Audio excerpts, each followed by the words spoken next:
Welcome to episode 8 of Get Me Into Uni, and today we've got something a bit different for you all. Would you like to introduce yourself? I'm Sai, I'm a level 7 Audit Apprentice at Thornton. Well, thank you very much for your time, Sai, and welcome to the show. Thank you for having me, Yemen. No problem. How have the first few weeks been like for you schedule-wise, and how's the social life getting on away from your apprenticeship and work? I think the first few weeks has been mainly just like training and induction. So the first 2 weeks was mainly induction, to be honest, and then we had sort of like learning the basics of accounting, bookkeeping, assurance, like that, the fundamentals really. And then the past 2 weeks I've started doing client work, so actually working with my client and like starting like in the real world really. But social wise, I think it's actually been really good. The people that I got, the new trainees that joined with me, they've been really, fun, like to hang out with, like off the job hours, like, at lunchtime, etc. And like just in general, like it's been really good.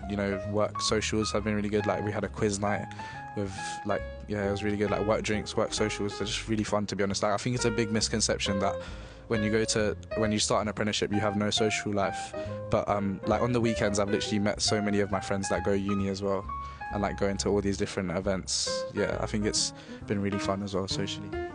Sounds like you're balancing your life really well, so that's great to hear. I'm sure everyone will be curious to know, what A-levels do you take and how important are they for your apprenticeship applications? So I took maths, economics and chemistry for my A-levels, and I did a biology AS. I think in terms of importance, compared to applying to university, they're relatively a bit more trivial. I think more importantly it's about in your like super curriculars, what do you do, like work experience and things you've actually done to show you can like effectively communicate, you can like solve problems like in the real world, compared to like actually your academic qualifications. I would say soft skills are more important than your A-levels when you're applying to an apprenticeship. But obviously different firms have different requirements. Make sure you like check the requirement for the different firms that you apply to. But most of them it's just the bare minimum really. Let's talk a bit about your application experience. So I'm sure it's very different to applying to university. So when you first applied, you've obviously had to complete some online assessments and also prepare your CV for that. Would you like to give us your experience on doing so and some advice you would give to people who want to apply to apprenticeships? So I think the first thing that you ever do when you apply to an apprenticeship is submit your CV / resume and a cover letter sometimes as well. Cover letters sometimes not actually required, only very rarely in apprenticeships they ask you to do it, but CVs are very important.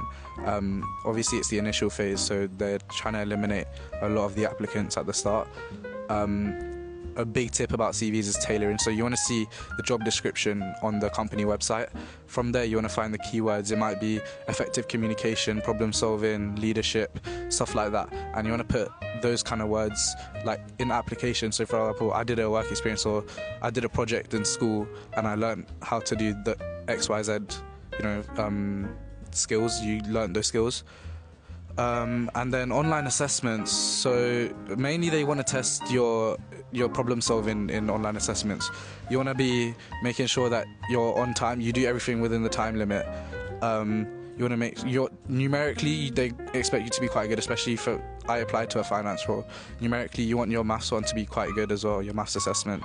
Mainly it's just about making sure you complete it on time, making sure you're even looking professional for like the higher view interviews as well. And yeah. How about the interviews and your experience with the assessment centres? How did they go for you? So moving on from the previous question, the third stage is now assessment centres, like you said. So assessment centres, a lot of people will say make sure you're like the loudest, or like make sure you're like giving the most input. It's not even about that. The main thing is showing teamwork, making sure you can work in a team like with people you've just met. Obviously when you start an apprenticeship you're meeting people from like all across the country, people that you've never met before, and people from like different backgrounds that have different, like people think in different ways, and you need to show that you're open to you're adaptable to different people's thought processes and like the ideas that they have, the ideologies.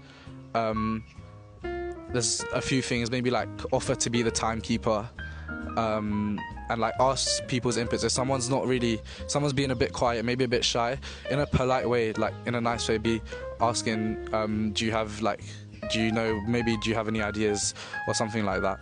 And then for the interview, the final round interview, you want to be really enthusiastic. I think in some of the apprenticeships that I applied to, when I got to the final interview, I wasn't enthusiastic enough and showing enough energy about the role. When you're speaking to the interviewer, you want to build that rapport with them. You want to make sure that they think you really want this job. Make sure you research about the firm beforehand, so like maybe new projects that they've been going with, maybe like in terms of ESG, maybe like new targets that they have, and make sure you have a really good question to ask at the end as well. So maybe something they're not expecting, something that they might not even know the answer to, you want to ask that, then they're going to remember, oh, this candidate asked me something I didn't even know, and then they're going to like have a really good, as if you're really inquisitive and you've done your research, they know you've done your research. I think making a good first impression is really crucial to being successful in apprenticeship applications. This is a question from Michelle, who was the last guest on the show. She asks, what is the biggest lesson you've learned at uni or apprenticeships and living by yourself?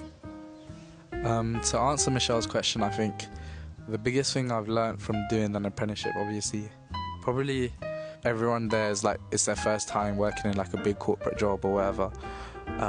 I think putting yourself in like a situation where you feel uncomfortable, people don't judge you if you come out of that like having not done very well. So like if you asked to do a piece of work, you ask your manager to do a piece of work, or you're in charge, and then you don't do it very well, I don't think there's any judgment in having not done it well, because obviously they know you're quite new to everything and you obviously barely know the job. So I think, yeah, putting yourself in those situations without fearing not doing well in that situation. And then from living by myself, probably like putting the bins out. No, I'm joking. Probably just being independent, really, to be honest. I know it's a generic answer, but there's not much else apart from like everything. Like I'm doing everything by myself. Like obviously living alone in like my own flat is kind of daunting, but I think just like getting over that fear of like, yeah, like I'm finally, independent, and like, yeah, just, yeah. Some important lessons there, thank you very much. And what is one question for the next guest on this show? What's the craziest thing you've seen on a night out at uni? This will be interesting. Stay tuned to see the answer. Final question for today, can we get a flat tour? Of course you can.